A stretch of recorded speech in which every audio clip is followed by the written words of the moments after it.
मित्रों नमस्कार।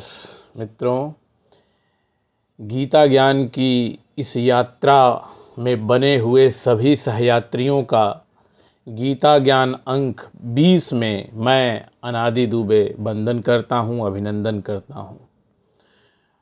तो दोस्तों, पिछले अंक में चर्चा चल रही थी कि मानव प्रकृति प्रदत्त गुणों के आधार पर ही कर्म करता है और उसी आधार पर सफल या विफल होता है, उसी आधार पर पुरुषार्थ कर्म करता है। लेकिन जो बात हो रही है वो साधारण कर्मों की हो रही है, निष्काम कर्म की चर्चा हम नहीं कर रहे हैं। तो उसी कड़ी में हम आगे बढ़ते हैं। तो मित्रों, हम अपने अगल बगल जब दृष्टि दौड़ाते हैं तो हमें क्या दृष्टिगोचर होता है कि प्रत्येक मनुष्य का अलग स्वभाव है। किसी के अंदर दया भावना अधिक है तो कोई बहुत अधिक क्रूर है, कोई इतना क्रूर है, ऐसी क्रूरता कर बैठता है कि उसकी क्रूरता की सुर्खियां अखबारों में पढ़कर लोग एकदम से आश्चर्य करने लगते हैं। कोई इतना बड़ा दानी है कि उसकी दानवीरता सुनकर लोग आश्चर्य करने लगते हैं। तो ये जो गुण मिलते हैं लोगों को, ये प्रकृति प्रदत्त गुण हैं।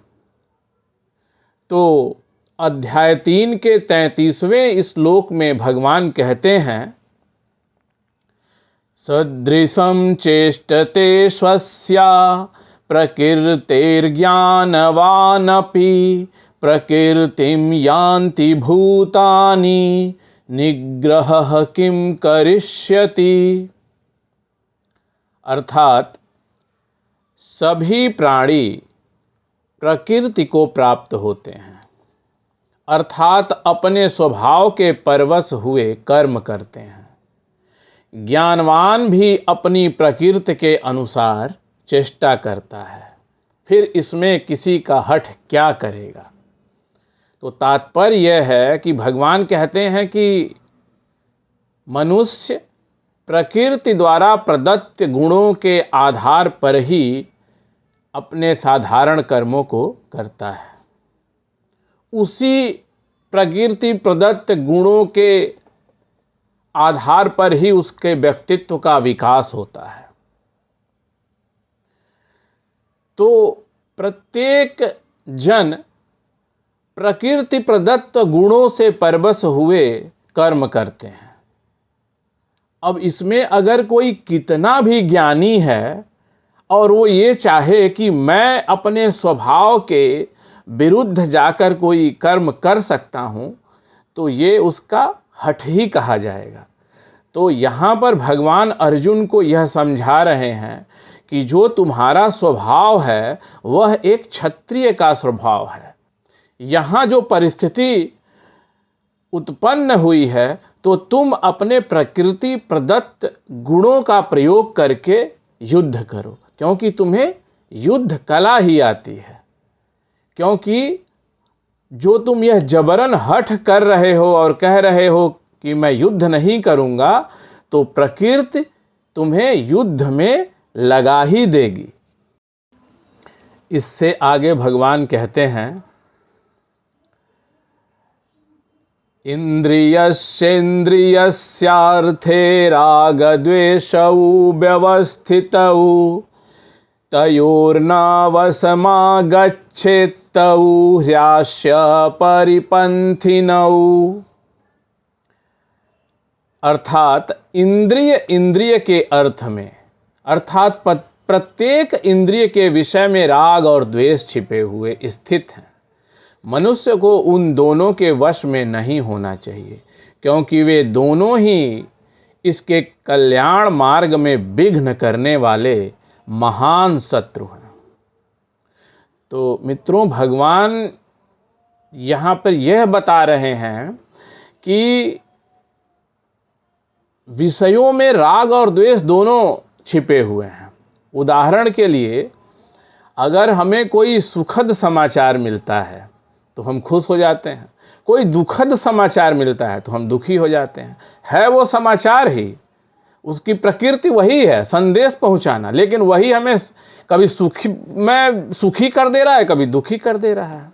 इसी प्रकार अगर हमारे किसी मित्र का भला होता है तो हमें खुशी मिलती है, अगर किसी शत्रु का भला हो जाता है तो हम दुखी हो जाते हैं।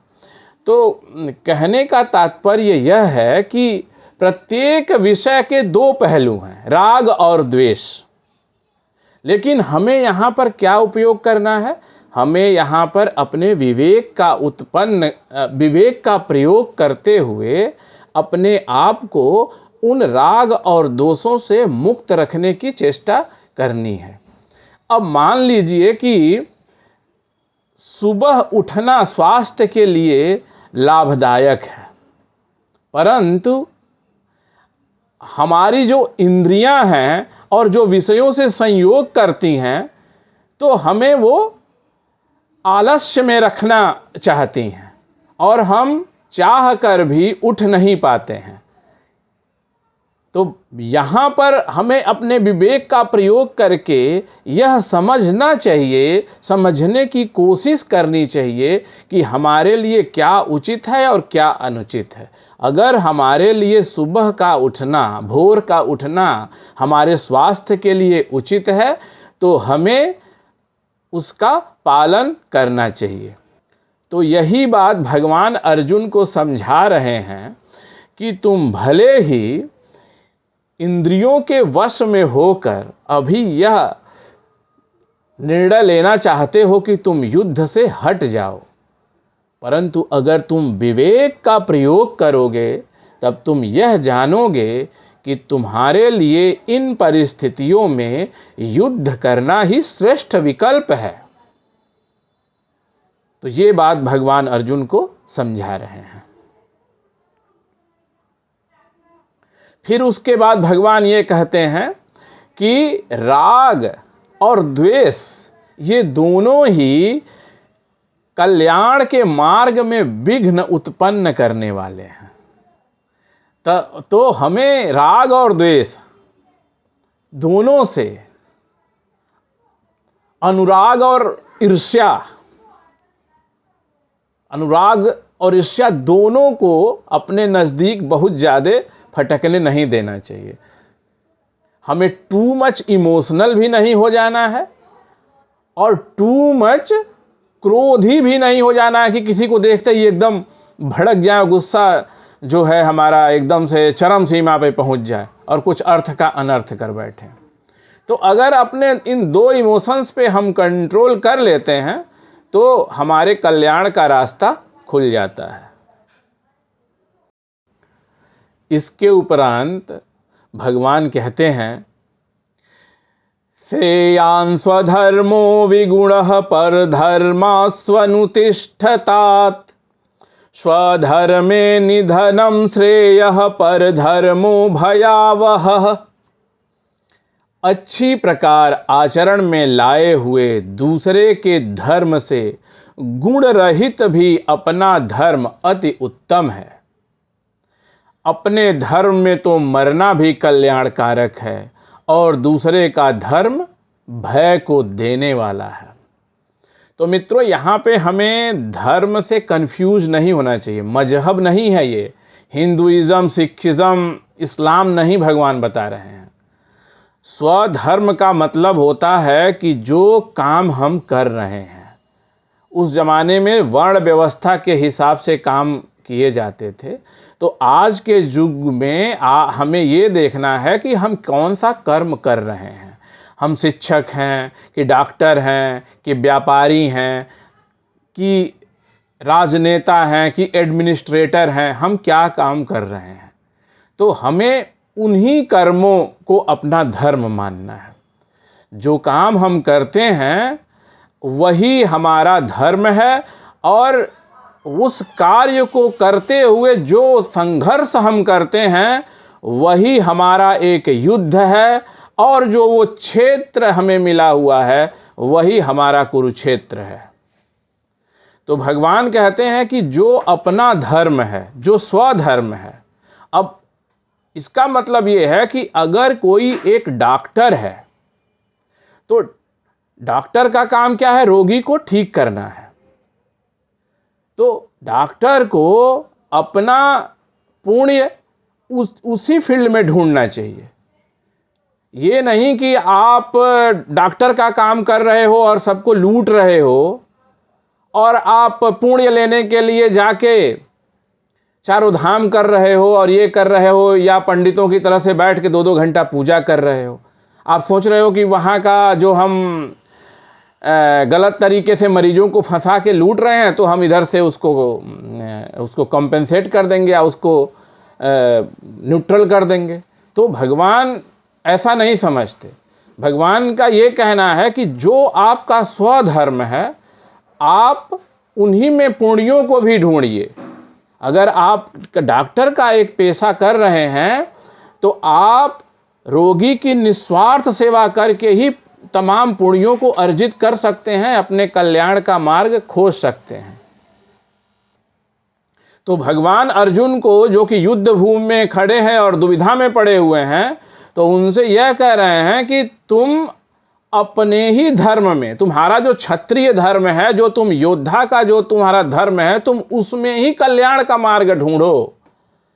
अगर तुम्हें अपने धर्म को पालन करते हुए तुम्हारी मृत्यु भी हो जाती है तो वो धर्म कार्य में मरना भी तुम्हारा कल्याणकारक है। और दूसरे का धर्म भय देने वाला है। लेकिन जो तुम क्षत्रिय धर्म छोड़ के सोचते हो कि मैं कुछ और काम में लग जाऊं, तो वो तुमको भय देने वाला है, तुम्हारी अपकीर्ति को बढ़ाने वाला है। वो तुम्हारे लिए किसी भी तरह से कल्याणकारक नहीं है। तो बहुत बड़ी सीख यहाँ पे भगवान ने पूरे मानव सभ्यता को दी है अर्जुन के माध्यम से, कि जो भी हम कर्म कर रहे हैं उन्हीं कर्मों में हमें सब कुछ ढूंढना है, उन्हीं कर्मों में हमें पुण्य और कल्याण को ढूंढना है। अगर हम डॉक्टर हैं तो हम रोगी की निस्वार्थ सेवा करके अपना उसमें पुण्य कमा सकते हैं। अगर हम वकील हैं तो लोगों को न्याय दिलवाकर पुण्य कमा सकते हैं। उसके लिए हमें अन्यत्र कहीं जाने की जरूरत नहीं है। तो दोस्तों, अभी के लिए बस इतना ही। बहुत जल्दी ही एक नए एपिसोड के साथ, एक नए अंक के साथ आपके समक्ष उपस्थित हो जाऊंगा। तब तक के लिए मुझे आज्ञा दीजिए। और मित्रों, आपसे एक निवेदन यह है कि अगर आपको यह चैनल अच्छा लगता है तो प्लीज़ इसे सब्सक्राइब कर दिया कीजिए और दूसरों को भी इसको सब्सक्राइब करने के लिए प्रेरित कीजिए। क्योंकि जब आप इसे सब्सक्राइब करते हैं, जैसे जैसे सब्सक्राइबर की संख्या बढ़ती है तो यूट्यूब इसे ज़्यादा लोगों तक पहुंचाता है, तो ज़्यादा लोगों तक गीता का यह ज्ञान पहुंचेगा। तो अभी के लिए मुझे आज्ञा दीजिए। धन्यवाद।